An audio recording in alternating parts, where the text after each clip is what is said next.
H D. Revanna SIT custody ಅಂತ್ಯ. ಇನ್ನು ಕೆಲವೇ ಕ್ಷಣದಲ್ಲಿ ರೇವಣ್ಣ ಭವಿಷ್ಯ ನಿರ್ಧಾರ. ಮಾಜಿ ಸಚಿವನಿಗೆ ಇಂದು ಬೇಲ, ಕಸ್ಟಡಿನ.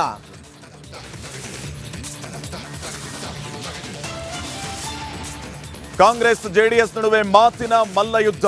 ಕುಮಾರಸ್ವಾಮಿ ಏನು ಲಾಯರ್ ಜಡ್ಜ ಎಂದ ಡಿಕೆಶಿ, ಏಕಾಂಗಿ ಹೋರಾಟ ಮಾಡ್ತೀನಿ ಎಂದ ದಳಪತಿ.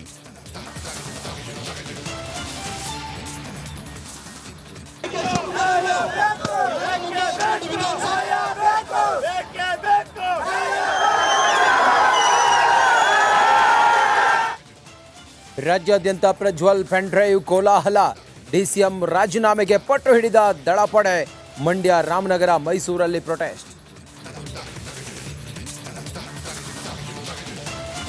ದೇವರಾಜೇಗೌಡಗೂ ನನಗೂ ಸಂಬಂಧ ಇಲ್ಲ, ನನ್ನ ವಿರುದ್ಧ ಸುಳ್ಳು ಆರೋಪ.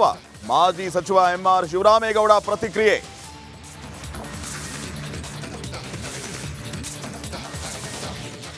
ಸ್ಯಾಮ್ ಪಿತ್ರೋಡ ಮತ್ತೊಂದು ವಿವಾದ. ಕಾಂಗ್ರೆಸ್ ಮುಖಂಡನಿಂದ ವರ್ಣಭೇದ ಮಾತು.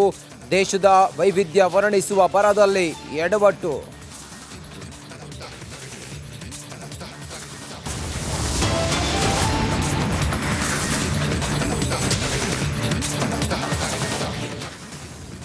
ರೇವಣ್ಣ ಅವರ ಎಸ್ಐಟಿ ಕಸ್ಟಡಿ ಇವತ್ತು ಅಂತ್ಯಗೊಳ್ತಾ ಇದೆ. ಈ ಹಿನ್ನೆಲೆ ಸರಿಯಾಗಿ ಮಧ್ಯಾಹ್ನ 3 ಗಂಟೆಗೆ ರೇವಣ್ಣ ಅವರನ್ನ ಕೋರ್ಟ್ಗೆ ಹಾಜರು ಪಡಿಸ್ತಾರೆ.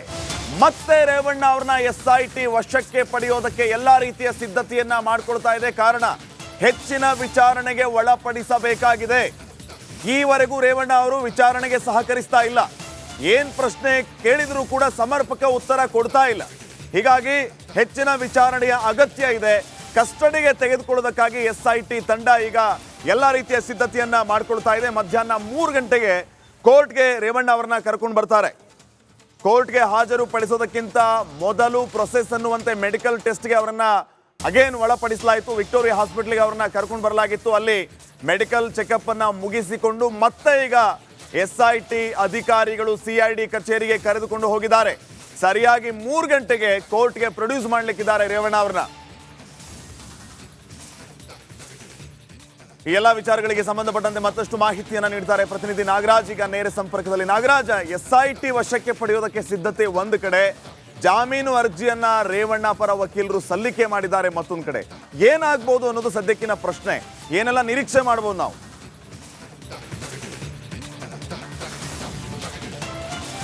ಶ್ರೀಪಾದ್ ಪಾಟೀಲ್, ಏನು ಎಚ್.ಡಿ. ರೇವಣ್ಣ ಅವರ ಕಸ್ಟಡಿ ಅವಧಿ ಇವತ್ತಿಗೆ ಈಗ 3 ಗಂಟೆಗೆ ಅಂತ್ಯ ಆಗ್ತಾ ಇದ್ದು, ಈ ವೇಳೆಗಾಗಿ ಎಸ್ಐಟಿ ಅಧಿಕಾರಿಗಳು ಅವರನ್ನು ನ್ಯಾಯಾಧೀಶರ ಎದುರು ಹಾಜರುಪಡಿಸೋದಕ್ಕೆ ಎಲ್ಲ ಸಿದ್ಧತೆಯನ್ನು ಮಾಡಿಸ್ಕೊಂಡಿರ್ತಕ್ಕಂಥದ್ದು. ಅದರ